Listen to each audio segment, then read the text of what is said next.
Hi friends, Karthik Deepa சீரியலில் ஒரு அட்டகாசமான ப்ரொமோ பற்றி தான் இந்த வீடியோவில் பார்க்க போகிறோம். அதுக்கு முன்னாடி நம்ம சேனலை சப்ஸ்கிரைப் பண்ணாதவங்க கீழே இருக்கிற சப்ஸ்கிரைப் பண்ண கிளிக் பண்ணிவிட்டு பக்கத்தில் இருக்கிற பெல் ஐக்கனையும் கிளிக் பண்ணிவிடுங்க. இங்கே பார்த்தோன்னா நம்ம கார்த்திக் சாமுண்டீஸ்வரி கிட்ட சொல்கிறாங்க, வீட்டுக்குள்ளே பணத்தை கொண்டு வச்சது இங்கே இருக்கிற ஒரு ஆள் தான் அப்படின்னதும் சாமுண்டீஸ்வரியும் யார் அந்த ஆள் அப்படின்னு கேட்குறாங்க. வேற யாரு, உங்கள் தங்கச்சி சந்திரா தான் அப்படின்னதும் சாமுண்டீஸ்வரி அதிர்ச்சி ஆகுறாங்க. ஐயோ அக்கா, என்னக்கா இவன் ஆகும்னா ஏன் மேலே பழி போட்டுட்ருக்கான்?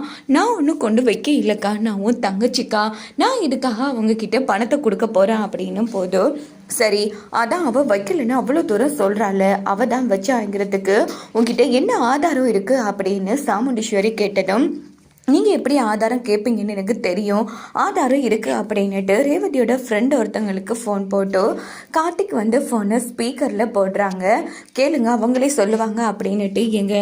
நீங்கள் ஒரு கருத்து பேக் வீட்டுக்கு கொண்டு வந்தீங்க இல்லையா, அந்த பேக்கை உங்ககிட்ட கொடுத்தது யார் அப்படின்னதும் ரேவதியோட சித்தி சந்திரா அவங்க தான் பேக்கை கொடுத்தாங்க அப்படின்னதும் இது கேட்டு எல்லாருமே செம அதிர்ச்சி ஆகிறாங்க. என்ன ஆதாரம் போதுமா அப்படின்னதும் சந்திரா, என்ன சந்திரா இதெல்லாம் இந்த டிரைவர் சொல்றது உண்மையா?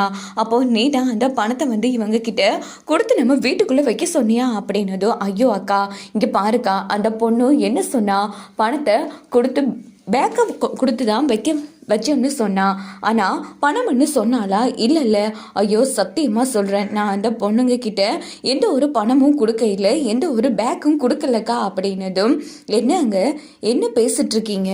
இப்போ உங்கள் கண்ணு முன்னாடி தானே நீங்கள் பேக்கை கொடுத்தன்னு ரேவதியோட ஃப்ரெண்டு சொல்கிறாங்க. அப்போது ரேவதியோட ஃப்ரெண்ட் என்ன பொய் சொல்கிறாங்களா அப்படின்னு கார்த்திக் கேட்டதும், நீ அந்த பொண்ணுக்கு பணத்தை கொடுத்து இப்படி பொய் சொல்லியிருக்கலாம் இல்லையா? என்ன என் மேலே பழி போட்டு என்ன என் அக்கா கிட்ட இருந்து பிரிக்கலான்னு பார்க்குறியா? அக்கா, இவனையும் ரேவதியையும் பிரிக்கிறதுக்கு மூல காரணமாக இருக்கிறது நான் தான். அதனால தான் நான் இந்த வீட்டை விட்டு போனால் அவன் ரேவதி கூட வாழ்கிறதுக்கு பிளான் பண்ணிட்டு இருக்கான். நீ என்னென்ன அவன் சொல்றதெல்லாம் நம்பிட்டு இருக்க? நான் உன் தங்கச்சிக்கா, உனக்காகவே என் வாழ்க்கையை விட்டு தியாகம் பண்ணி உன் கூட இருக்கிற நான் இப்படி பண்ணுவனாக்கா அப்படின்னு போதும் உடனே சாமுண்டீஸ்வரி அந்த இடத்துல யோசிக்க ஆரம்பிக்கிறாங்க. சரி, நடந்து போச்சு, ஆனா கண்டிப்பா ஒரு நாள் இல்ல ஒரு நாள் தப்பு பண்ணவங்க பிடிபடுவாங்க.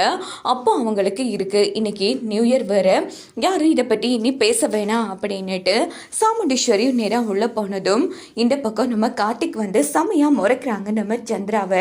என்னடா என் அக்கா கிட்ட என்ன சிக்க வைக்கலான்னு பார்த்தியா? நீ இந்த விஷயத்துல எஸ்கேப் ஆகிருக்கலாம், ஆனா அடுத்தடுத்து நான் பண்ணிட்டு தாண்டா இருப்பான் அப்படின்னுட்டு சந்திராவும் போனதும் இங்க பார்த்தோன்னா கழிவு பொருட்களை எரிக்கணும் அப்படின்னு சொல்லி முடிவெடுக்கிறாங்க. அப்போ அந்த இடத்துல சாமுண்டீஸ்வரி, நீங்க ஒவ்வொருத்தங்களும் தேவையில்லாத பொருட்களை போட்டு எரிச்சிடுங்க அப்படின்னதும் உடனே ஒவ்வொருத்தங்களும் ஒவ்வொரு துணிமணியை கொண்டு போடுறாங்க. அப்போ சந்திரா என்ன பண்ணுறாங்கன்னா உள்ளே போய் நேராக ஒரு துணி எடுத்துகிட்டு வராங்க. அப்போது நம்ம ரேவதி கார்த்தியும் அவங்களும் சேர்ந்து இருக்கிற மாதிரி ஒரு ஃபோட்டோவை வச்சு ரசிச்சுட்டு இருந்தாங்க இல்லையா?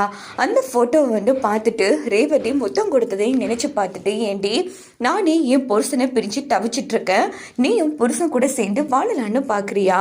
இந்த ஃபோட்டோவையும் சேர்த்து எரிச்சிட்றா அப்படின்னுட்டு ஃபோட்டோவை அவங்க துணிக்குள்ளே சுற்றிட்டு நெருப்பில் போட்டுடுறாங்க. ஸோ அது எரிச்சிட்ருக்கு.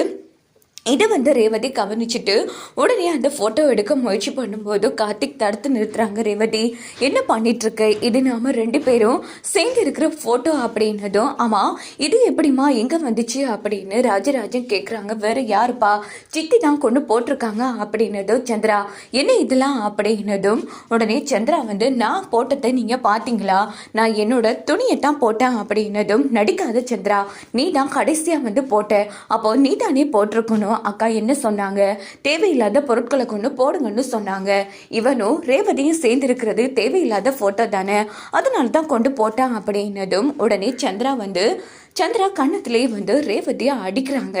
இதை பார்த்து எல்லாரும் பேரதிர்ச்சி ஆகிறாங்க. என்று தேவையில்லாத போட்டோவா, அவ்வளோதான் மரியாதை, போனா போகட்டும், சித்தி அதுன்னு இடம் கொடுத்தா ரொம்ப ஓவரா தான் பண்ணிட்டு இருக்கீங்க. இங்கே பாருங்க, என் புருஷனுக்காக நான் என்ன வேணாலும் பண்ணுவேன், இது சாதாரண ஃபோட்டோன்னு நினைச்சிங்களா? எங்கள் கல்யாண ஃபோட்டோ, அதை போய் எடுக்கணும்னு நினச்சிருக்கீங்க. சித்தின்னு கூட பார்க்க மாட்டேன், இதுவே வேற யாராச்சும் இருந்திருக்க இந்த இடத்துலயே அவங்க கதையை முடிச்சிருப்பா அப்படின்னதும் உடனே உடனே சந்திரா வந்து எவ்வளோ தைரியம் இருந்தா உன்னை வளர்த்து சித்தினா அவனுக்காக கேவலம் என்ன அடிச்சிட்டல, அதுவும் பெரியவன்னு கூட பார்க்காம அடிச்சிட்டல, இதுக்கப்புறமும் நான் உன்னை சும்மா விட மாட்டேன்டி அக்கா அப்படின்னு கத்தினதும் சாமுண்டீஸ்வரி வராங்க. என்ன ஆச்சு சந்திரா, பாருக்கா நீ தானே சொன்ன தேவையில்லாத பொருட்களை இருக்கணும்னு. இந்த டிரைவர் பயல் நம்ம வீட்டில் இருக்கிறது தேவையில்லாதது தானே, அதனால தான் அந்த ஃபோட்டோவை வந்து குப்பையில் போட்டாக்கா, அதுக்கு போய் என்ன கை நட்டி அடிச்சிட்டா உன் பொண்ணு அப்படின்னதும் ரேவதி எதுக்கா நீ சந்திராவை இப்படி பண்ண அப்படின்னதும், இங்கே பாருங்கம்மா சித்தி மட்டும் இல்லை யார் இந்த வேலையை பண்ணியிருந்தாலும் நான் அப்படி தான் பண்ணியிருப்பேன். எங்களுக்கு 6 மாதம் டைம் கொடுத்துருக்காங்க கோர்ட்ஸில் இருந்து, அது வரைக்கும் நாங்கள் கணவன் மனைவி தான். அப்படி இருக்கும்போது என் புருஷனும் நானும் சேர்ந்துருக்கிற ஃபோட்டோவே உங்கள் தங்கச்சி எரிக்க பார்த்துருக்காங்க, அதை பார்த்துட்டு என்ன சும்மா இருக்க சொல்கிறீங்களா அப்படின்னு ரேவதி வெளுத்து எடுக்கிறாங்க. வாங்க வெயிட் பண்ணி பார்க்கலாம்.